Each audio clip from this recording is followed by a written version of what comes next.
మన ప్రభు అయిన యేసుక్రీస్తు వారి పరిశుద్ధమైన నామములో ఈ కార్యక్రమాన్ని వీక్షిస్తున్న ప్రియులందరికీ శుభవందనాలు తెలియజేస్తూ ఉన్నాం. దేవుని సంఘం మధురానగర్ సంఘము నుండి సంఘ విశ్వాసుల యొక్క ప్రార్థన, పెద్దల యొక్క ప్రార్థన, యవనస్తుల యొక్క ప్రోత్సాహాన్ని బట్టి ఈ కార్యక్రమాన్ని తిరిగి ప్రారంభిస్తూ ఉన్నాం. ఈ దినాలలో శ్రవణ దినాలని దేవాది దేవుడు మనందరి కొరకు పరలోకాన్ని విడిచిపెట్టి మానవుడిగా భూమి మీదకి వచ్చి మానవ పాప పరిహారం కొరకు ఆయన అమూల్యమైన రక్తాన్ని మనందరి కొరకు చిందించి మన కొరకు ప్రాణం పెట్టి సమాధి చేయబడి తిరిగి లేచిన మహా గొప్ప దేవుని గూర్చినటువంటి మాటలు చెప్పాలని ఆశపడుతున్నాను. ఆయన శిలువలో ఎందుకు మరణించారు, శిలువ ఈరోజు మానవునికి ఎలా కనపడుతూ ఉంది,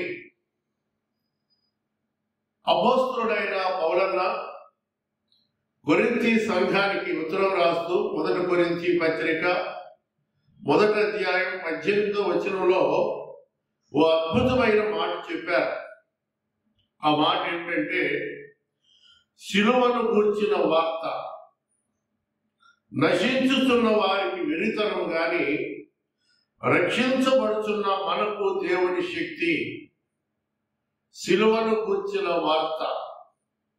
వార్తలు అనేకం ఉన్నాయి లోకంలో. ఆయన జన్మను గూర్చిన వార్త శ్రేష్టమైన వార్త. ఆయన మానవులందరి కొరకు ప్రాణం పెట్టబోతున్న వార్త అద్భుతమైన వార్త. అంతేకాదు, ఆయన మన కొరకు శిలువ మరణం పొంది తిరిగి ఆరోహణుడై పరలోకానికి వెళుతూ, నేను మీ కొరకు స్థలం సిద్ధపరుస్తానికి వెళుతున్నాను, తిరిగి మళ్ళా వస్తాను అని చెప్పాడు ఈ దేవుడు. ఇంత చెబితే లోకం ఈ వార్తను ఎలా చూస్తున్నారంటే, నశించిపోతున్న లోకానికి ఇది వెరితనంగా ఉంది. ఆయన దేవుడైతే శిలువ దిగి రావచ్చు కదా, ఆయన దేవుడైతే క్రిందే ఉండి ఒక మాట చెప్తే మానవుడు బాగుపడతాడు కదా. ఈరోజు మతాలన్నీ చెప్పినాయి, దుష్ట శిక్షణ శిష్ట రక్షణ. దుష్టులెవరు శిష్టులెవరు? నా దేవుని వాక్యం ఏం చెబుతుందంటే, అందరూ పాపము చేసి దేవుడు అనుగ్రహించు మహిమను పొందలేకపోతున్నారు అని చెప్తుండగా, మానవులకి ఇది అర్థం కాక శిలువేమిటో అనుకొని నశించిపోతున్న వారికి ఇది వెరితనంగా కనపడతా ఉంది. శిలువ దగ్గర ఆయన కన్నా ముందే 2 నేరస్తులను శిలువ వేసినట్లు మనం చూస్తాం. శిలువ వేసిన వారు ఎవరు అనంటే నేరస్తులు, భయంకరమైనటువంటి దొంగలను ఆ దినాల్లో శిలువ వేసేవారు. శిలువలో వేలాడుతున్నటువంటి వారు నేరస్తులు అని వారి భావన. నిజంగా కూడా ఆ రోమా గవర్నమెంట్ లో వాళ్ళని అలాగే చేశారు.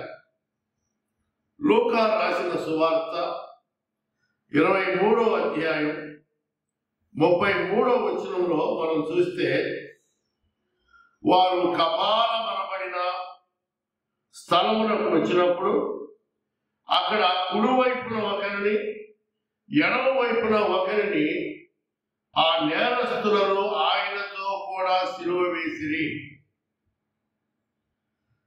ఈ కపాలం అనే స్థలానికి కల్వరి అనే పేరు కూడా ఉంది. ఈ కపాలం అనే స్థలానికి కల్వరి అనే పేరు కూడా ఉంది. అక్కడ ప్రభు శిలువ వేయబడక ముందే ఇద్దరు నేరస్తులు ఇరుప్రక్కల శిలువ వేయబడి ఉన్నారు. ఆయన వస్తున్నప్పుడు ఆ భారమైన శిలువను మోసుకొని గొల్గోతా ఎక్కుతున్నప్పుడు వీరు తాళ్లతో కట్టబడి ఆ శిలువకున్నారు. వాళ్ళు ఆయన్ని చూశారు, ఎగతాళి చేశారు, నవ్వారు. క్రిందున్న వాడు కూడా ఆయన అపహసించినట్లుగా మనం చూస్తాం. ఈ శిలువ వేయడాన్ని మనం గమనించినప్పుడు అంతకు ముందే ఒక దొంగ బరబ్బా, ఆయన పేరు, భయంకరమైన నేరస్తుడు, అప్పటికే జైల్లో ఉన్నాడు. యేసు ప్రభుకి అక్కడే శిక్ష విధించబడింది. అక్కడే ఆయన శిక్ష అమలు చేశారు. ఆ స్థలమంతా రక్తంతో నిండిపోయింది. వాళ్ళు పిలాతు న్యాయస్థానంలో మీకు ఎవరిని విడుదల చేయాలి అంటే, ఈయన ద్వారా రొట్టెలు తిన్నవాళ్ళు, ఈయన ద్వారా బాగుపడిన వాళ్ళు అన్నారు, మాకు బరబ్బా కావాలి. ఈ రోజు కూడా మనుషులకి రక్షకుడు అవసరం లేదు, శిక్షకుడు కావాలి, శిక్షించేవాడు కావాలని మనుషులు కోరుకుంటూ ఆయన్ని పిలాతు న్యాయస్థానానికి అప్పగించారు. మత్తయి గారు తన సువార్తలో 27వ అధ్యాయం 22వ వచనంలో శిలువ వేయడం గురించి రాస్తూ ఇలా రాశారు. పిలాతు ఇలా అడిగాడు. అందుకు పిలాతు, అలాగైతే క్రీస్తు అనబడిన యేసును నేనేం చేయాలి అన్నాడు. వాళ్ళు అరుస్తున్నారు. మీరు ఇలా అరుస్తున్నారు కదా, క్రీస్తు అనబడినటువంటి యేసును నేనేం చేయాలి అని వారిని అడిగారు. వారందరూ కూడా శిలువ వేయాలి, శిలువ వేయాలి అని ఏకపట్టున కేకలు వేయటం ప్రారంభించారు. ఇప్పుడు ఒకసారి మీరు ఆలోచించండి, పిలాతు ఎంత చక్కగా అడిగాడంటే, ఈయన్ని నేను ఏం చేయాలి అని అడిగాడు. మీరందరూ ఈ మాట ఆలోచించండి. ఈ రోజున మనం కూడా ఆయన ఏం చేస్తున్నామో ఆలోచించండి. కోటి సూర్యుల ప్రభావం కలిగిన వాడు, సమీపింపరాని తేజస్సులో ఆయన మాత్రమే వసించే దేవుడు మానవుడిగా భూమి మీదకి వస్తే, ఆయన ద్వారా మేలు పొందిన వారు, ఆయన ద్వారా స్వస్థతలు పొందిన వారు కూడా అక్కడ ఉండుంటారు. వారికి భయపడి ఆయన శిలువ వేయమని అరిసినట్లు మనం చూస్తాం. ఇక్కడ ఆయన అంగీకరించిన వారికి ఆయన నిత్య జీవాన్ని ఇస్తాడు, పాప క్షమాపణ దొరుకుతుంది, భూమి మీద క్షేమంగా ఉంటావు, నిత్యత్వంలో కూడా క్షేమంగా ఉంటావు. ఆ రోజుల్లో సమాజంలో నేరం చేసిన వారిని కూడా శిలువ వేస్తారు. ఇక్కడ యేసు ప్రభుని ఇద్దరు నేరస్తుల మధ్య శిలువ వేసినట్లు మనం చూస్తాం. వారినైతే తాళ్లతో కట్టబడినట్టు చూస్తాం. నా ప్రభుని భయంకరమైన మేకులతో కాళ్ళల్లో చేతుల్లో మేకులు పెట్టారు, తల మీద ముళ్ళ కిరీటం పెట్టారు, ముఖం మీద ఉమ్మి వేశారు, గడ్డ ప్రక్కన పట్టుకొని లాగారు. ఎంత వేదన పెడుతున్నా ఒక్క మాట కూడా వారిని తోలనాడి ప్రభు మాట్లాడలేదండి. అయితే వారందరికీ శిలువ ఎలా కనపడుతుందంటే వెరితనంగా కనపడుతుంది. అయితే వాస్తవానికి పిలాతు ఏమన్నాడంటే, ఆయనలో నాకు ఏ దోషము కనబడలేదు అంటే, మనుషులు ఆయన దోషి అని, ఆయన శిలువ వేయాలని వాళ్ళు కేకలు వేయడం మనం చూస్తాం. లూకా సువార్త 23వ అధ్యాయం 13వ వచనం నుండి 15 వరకు ఏమి రాయబడిందంటే, అంతటా పిలాతు ప్రధాన యాజకులను, అధికారులను, ప్రజలను పిలిపించి, ప్రజలు తిరుగుబడినట్లు ఈయన చేయుచున్నాడని మీరు ఈ మనుషులు నా ఎద్దుకు తెచ్చితే, ఇదిగో నేను మీ ఎదుట ఇతన్ని విమర్శింపగా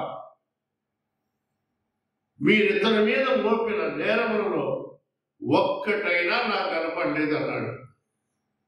పిలాతు ఆయన్ని బాగా క్షుణ్ణంగా పరిశీలించి ఆయన చెప్పిన మాట ఏంటంటే, మీరు ఇన్ని నేరాలు మోపుతున్నారే ఆయన మీద, నేను ఆయన్ని క్షుణ్ణంగా పరిశీలించాను, ఆయనలో నాకు ఒక్క నేరం కూడా కనబడలేదు. పిలాతు గవర్నర్ గారికి ఆయనలో నేరం కనపడలేదు, మనుషులకు ఆయనలో నేరం కనపడతా ఉంది. అలాగే యోహాను సువార్తలో కూడా 19వ అధ్యాయం 5-6 వచనాల్లో ఇట్లా రాయబడి ఉంది, ఆ ముండ్ల కిరీటమును ఓదారపు వస్త్రమును ధరించిన వాడై యేసు వెలుపలికి రాగా పిలాతు, ఇదిగో ఈ మనుష్యుడు అని వారితో చెప్పెను. ఇదిగో ఈ మనుష్యుడు. బైబిల్ గ్రంథంలో చాలా మందికి మనుషుడు అని రాయబడి ఉంది. యోబుని గురించి ఈ మనుషుడు అంటాడు, ఏలియాని గురించి మనుషుడు అంటాడు, 10 మంది గురించే ఇలా చెప్పాడు. మనుషునికి 4 లక్షణాలు ఉంటాయని యోబు గ్రంథంలో రాయబడి ఉంది. యోబుని గురించి చెబుతూ, అతడు యథార్థవర్తనుడు, న్యాయవంతుడు, దేవుని యందు భయభక్తులు గలవాడు, చెడుతనాన్ని విసర్జించినవాడు అని రాయబడింది. యోబుని గురించే అన్ని మాటలు రాస్తే, నా ప్రభు పరిశుద్ధుడు, నీతిమంతుడు, ఏ కల్మషము లేనివాడు, యథార్థత కలిగినటువంటి వాడిన కనుకనే పిలాతు ఈ మాట చెప్పాడు. చూడండి, ఈ మనుషుడు అని వారితో చెప్పాడు. ప్రధాన యాజకులు, బంట్రోతులను ఆయన్ని చూసి సిలువ వేయము, సిలువ వేయము అని కేకలు వేయగా పిలాతు ఆయన యందు ఏ దోషమును నాకు కనబడలేదు కనుక మీరే ఆయన్ని తీసుకొని పోయి సిలువ వేయడని వారితో చెప్పాను. వారి కేకలు గెలిచినాయి. ఆయన తీసుకొని వెళ్ళి సిలువ వేయడానికి వాడు ప్రయత్నించారు. ఇక 2వ మాట మీకు జ్ఞాపకం చేస్తాను. 1, సిలువను గురించిన వార్త నశించుతున్న వారికి వెలితనం అని చెబుతూ, సిలువ మీద వేలాడిన వారు నేరస్తులుగా భావిస్తారు అని చెప్పాను. 2వ మాటను చూడండి, సిలువ మీద వేలాడిన వారు ఎవరికి వారు రక్షించుకోలేరు. ఆ సిలువలో తాళ్లతో కట్టినప్పటికీ, మేకులతో కొట్టినా వాడు సిలువ దిగడం అనేది అసాధ్యం, ఎవరు రక్షించుకోలేరు. ఆ వేసిన వారు కూడా ఆయన అలాగే భావించారు. మార్కు సువార్తలో 15వ అధ్యాయం 27వ వచనం నుండి మనం చూస్తే, యేసు క్రీస్తు వారిని సిలువ వేసినప్పుడు అక్కడున్న పెద్దలు, ప్రజల్లో కొందరు ఇలా అన్నారు.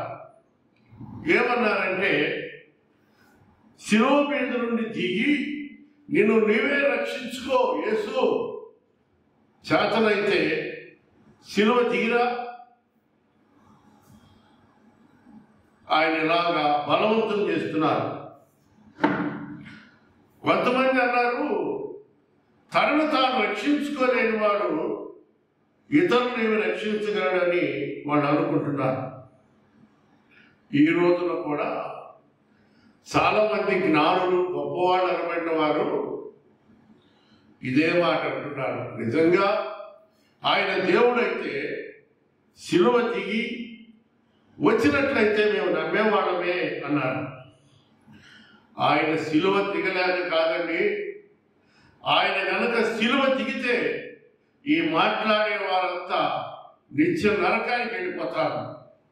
కనుకనే పాపిని రక్షించడానికి, నశించిన దాన్ని వెనక్కి రక్షించడానికి దేవాది దేవుడు యేసు అనే పేరున భూమి మీదకి వచ్చారు. యేసు అంటే రక్షకుడు, నిన్ను రక్షించేవాడు. నీ పాపము నుండి, శాపము నుండి, రోగము నుండి, నీ దరిద్రత నుండి రక్షించడానికి ఆయన భూమి మీదకి వచ్చి శిలువ మీద ఆయన వేలాడాడు. ఇది రెండు. చూడండి, ఇంకొక మాట చెప్తాను. మూడవ మాట, గలతీ పత్రిక 3వ అధ్యాయం 14వ వచనంలో ఏం రాయబడి ఉందంటే, ఇందును గురించి మ్రాను మీద వేలాడిన ప్రతివాడు శాపగ్రస్తుడు అని రాయబడి ఉంది. ఆయన శిలువలో వేలాడుతుంటే రాయబడిన మాట ఏంటంటే, అక్కడ శిలువ మీద, ఆ మ్రాను మీద వేలాడిన ప్రతివాడు శాపగ్రస్తుడు. వాళ్ళు ఆయన అలా భావించారు. కాబట్టి మ్రాను మీద వేలాడిన ప్రతివాడు శాపగ్రస్తుడని లేఖనంలో రాయబడిన రీతిగా యేసు ప్రభువారు ఆ మ్రాను మీద ఒక అడ్డకర్ర, నిలువు కర్ర మీద ఆయన వేలాడాడు. కాబట్టి లేఖనం ఇలా చెబుతుంది కదా, కనుకనే ఈయన శాపగ్రస్తుడని వాళ్ళు ముద్ర వేశారు. శాపగ్రస్తుడు కాదు ఆయన, మనలను శాపము నుండి రక్షించడానికి, మన శాపాన్ని, పాపాన్ని ఆయన మీద వేసుకోవడానికి ఆయన వచ్చారు. గలతీ పత్రికలోనే 3వ అధ్యాయం 13వ వచనంలోనండి ఇలా రాయబడింది, ఆత్మను గురించిన వాగ్దానము విశ్వాసం వలన మనకు లభించినట్లు అబ్రహాము పొందిన ఆశీర్వచనము యేసు క్రీస్తు ద్వారా అన్యజనులకు కలుగుటకై క్రీస్తు మన కోసము శాపమై, క్రీస్తు మన కొరకు శాపమై, మనం భరించవలసిన శాపమంతా ఆయన మీద పోయబడింది. మన పాపమంతా, లోక పాపమంతా ఆయన మీద పోయబడింది. కనుకనే ఈ భక్తుడు రాస్తాడు, ఆయన మన కొరకు శాపమైనాడు, శాపగ్రాహి అయ్యాడు, శాపంగా మార్చబడ్డాడు. ఆయన ఆశీర్వాదానికి కారకుడు. ఆయన ఆశీర్వాదం ఇవ్వడానికి వచ్చిన ఆయన, పరలోకం ఇవ్వడానికి వచ్చిన ఆయన, ఆయన సింహాసనం మీద మనల్ని కూర్చోబెట్టుకోవడానికి వచ్చినటువంటి మహాదేవుణ్ణి రకరకాలుగా వారు మాట్లాడినారు. ఇవన్నీ మనం చూస్తుంటే పౌలు గారు ఎంత చక్కగా రాశారో, శిలువను గురించిన వార్త నశించుచున్న వారికి వెనితనం గాని, రక్షించబడుతున్న మనకు దేవుని శక్తి. ఎవరైతే ఈ మాటలు వింటున్నారో, శిలువ విశ్వాసికి శక్తి అండి.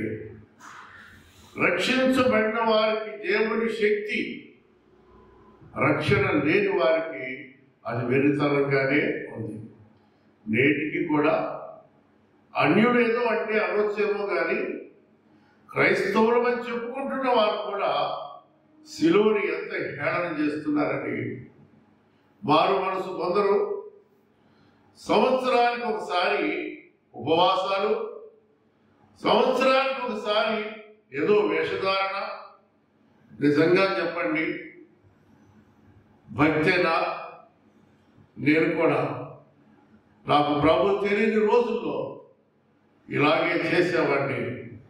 ఒకానొక రోజు, అది 1924 సంవత్సరం డిసెంబర్ 31వ తారీఖు రాత్రి నా ప్రభు నాతో మాట్లాడాడు. ప్రార్థన చేయి అని ముమ్మారు మాట్లాడినప్పుడు నాకు తెలియకుండానే నేను ఇంటికి నెట్టుకొని వెళ్ళబడ్డాను. ఆ రాత్రి నేను మోకరించాను. ప్రభు నా పాపాలన్నీ చూపిస్తున్నాడు. ఇదిగో చూడు, నీ పాపాల కొరకు కదా నేను ఎంత హింస పొందింది. ఇవన్నీ చెప్తున్నప్పుడు నా ప్రతి పాపాన్ని దేవుని దగ్గర ఒప్పుకున్నాను. నా కొరకు నా ప్రభు శిలువలో కార్చిన రక్తంతో ఆయన నన్ను కడిగారు, పరిశుద్ధపరిచారు. ఈ లోకంలో అనేకులకు దేవుని వాక్యాన్ని ప్రకటించే వారిగా చేశారు. నేనే కనుక ప్రభువు నా సొంత రక్షకునిగా అంగీకరించకపోతే నేను కూడా వెర్రోడ్ని అయిపోయేవాడిని. శిలువను కూర్చున్న వార్త నశించుచున్న వారికి వెరితనం కానీ రక్షించబడే వారికి దేవుని శక్తి. అన్ని జనులు అంటే యూదులు కాని వారిని అన్యజనులు అనేవారు. కాబట్టి దేవుడు మనల్ని ధర్మశాస్త్రం యొక్క శాపం నుండి విడిపించడానికి ఆయన భూమి మీదకి వచ్చారు. ఇంకొక మాట చెప్పి నేను ముగిస్తాను. కొరింథీ పత్రిక 5వ అధ్యాయం 21వ వచనంలో ఇలా ఉంది, ఎందుకనగా మనం ఆయన యందు దేవుని నీతి అగునట్లు పాపం ఎరుగని ఆయనను మన కొరకు పాపముగా చేసెను. పాపం ఎరుగని వాడు, పాపము లేనివాడు, పాపము చేయని వాడు, పరిశుద్ధుడైనటువంటి దేవుడు మనం ఆయన యందు దేవుని నీతి అగునట్లు పాపం ఎరుగని ఆయనను మన కోసము పాపముగా చేసెను. పాపిగా కాదు, పాపముగా. నేను ఒక చిన్న విషయాన్ని చెప్తాను. నేను ఒకసారి గుంటూరు మీటింగ్కి వెళుతున్నాను. ఒక మంచి సఫారీ డ్రెస్ వేసుకున్నాను. ఆ దినాల్లో ఏసన్న గారు నేను వెళ్ళే మార్గం అనే పాట రాశారు. నేను కూడా ఆ పాటని మంచి హిట్ అయింది. ఆ పాట పాడుకుంటూ వెళుతుంటే నాగార్జున యూనివర్సిటీ దగ్గర ఒక స్పీడ్ బ్రేకర్ ఉంది. నేను ఒక్కడనే ఉన్నాను. ఆ స్పీడ్ బ్రేకర్ దాటుతూ ఉండగా నా ప్రక్కనే ఒక లారీ, తౌడు ఆయన లారీ అది లేదా దానిపైన మూత పెట్టినట్టు లేడు. ఆ స్పీడ్ బ్రేకర్ మీద లారీ ఇట్లా అనగానే ఆయిల్ లేసి వచ్చి నా తల మీద పడిపోయింది. నా డ్రెస్ అంతా పాడైపోయింది. నేను అసలు ఎలా ఉన్నానంటే దెయ్యంలా కనబడుతున్నాను నల్లగా. లారీ అతను ఆపాడు. ఆ ప్రక్కనే ఉన్న నాగార్జున నగర్ స్టూడెంట్స్ వచ్చి నన్ను ప్రక్కకి తీసుకెళ్ళి పెద్ద వాటర్ ఆ ట్యూబ్తో కొడుతున్నారు, కానీ ఈ పట్టిన మైల పోవడం లేదు. నాకు అప్పుడు అనిపించింది, ఈ ఆయిల్ పడితేనే నేను ఎంత అసహ్యంగా కనపడ్డానో, నా ప్రభువు మీద ఎంత పాపం ఆయన మీద పడింది. లోక పాపం మోసుకొని పోవు గొర్రె పిల్లగా ఆయన భూమి మీదకి వచ్చి మనందరి కొరకు వధించబడి ఆయన అమూల్యమైన రక్తాన్ని మన కొరకు చిందించి ఆయన రక్తంలో మనల్ని కడిగాడు, పరిశుద్ధపరిచాడు, నీతిమంతులుగా చేశాడు. ఆయన రేపో మాపో రాబోతున్నాడు. ప్రియులారా, ఆయన త్వరగా వస్తున్నాడు. సిలువను గూర్చిన వార్త నశించే వారికి వెరితనం, కానీ రక్షించబడుతున్నావా? నీకు అది దేవుని శక్తి. నువ్వు ఉన్న పరిస్థితుల్లో ఒకసారి ప్రభు వైపు చూడు. నీ కొరకు 2 చేతులు శిలువలో మేకులతో పట్టించుకున్నారు, 2 కాళ్ళు మేకుతో బంధించబడ్డాయి. తన మీద ముళ్ళ కిరీటం, సొగసైన స్వరూపమైన లేనివాడు దీనంగా నీ వైపు చూస్తున్నాడు. కుమారుడా, ఎన్ని సంవత్సరాల నుండి నువ్వు ఇంకా మారు మనసు పొందకుండా నీ ఇష్టానుసారంగా జీవిస్తావు? రా, నేను నిన్ను ప్రేమిస్తున్నాను. ఇదిగో లోకంలో ఏముంది, రేపు నిత్యత్వంలో పరలోకంలో నువ్వు నాతో కూడా ఉంటావు, ఆనందాన్ని అనుభవిస్తావని పిలుస్తున్నప్పుడు ఇప్పుడైనా నువ్వు ఉన్న స్థలంలో ప్రభువా నన్ను క్షమించండి, నా కొరకు నువ్వు సిలువనెక్కావు, నా కొరకు నువ్వు గాయపరచబడ్డావు, నా కొరకు చనిపోయావు, నా కొరకు తిరిగి లేచావు, తిరిగి రాబోతున్నావు, నా హృదయాన్ని నీకు ఇస్తానని ప్రభు దగ్గర ఒప్పుకుందామా? అట్టి కృప దేవుడు మనందరికీ అనుగ్రహించును గాక. ఆమేన్. అందరికీ వందనాలండి. దేవుని వాక్యాన్ని వీక్షించిన మీరు మీ ప్రార్థన అవసరతను కొరకు మీకు కనబడుతున్నటువంటి ఈ ఫోన్ నెంబర్కు వాట్సాప్ మెసేజ్ కానీ, ఫోన్లో మాట్లాడటం కానీ మీ విన్నపాలు మాకు తెలియజేయండి. మీ కొరకు దేవుని సంఘం అనుదినము ప్రార్థన చేస్తున్నారు. దేవుడు మిమ్మల్ని సమృద్ధిగా దీవించును గాక.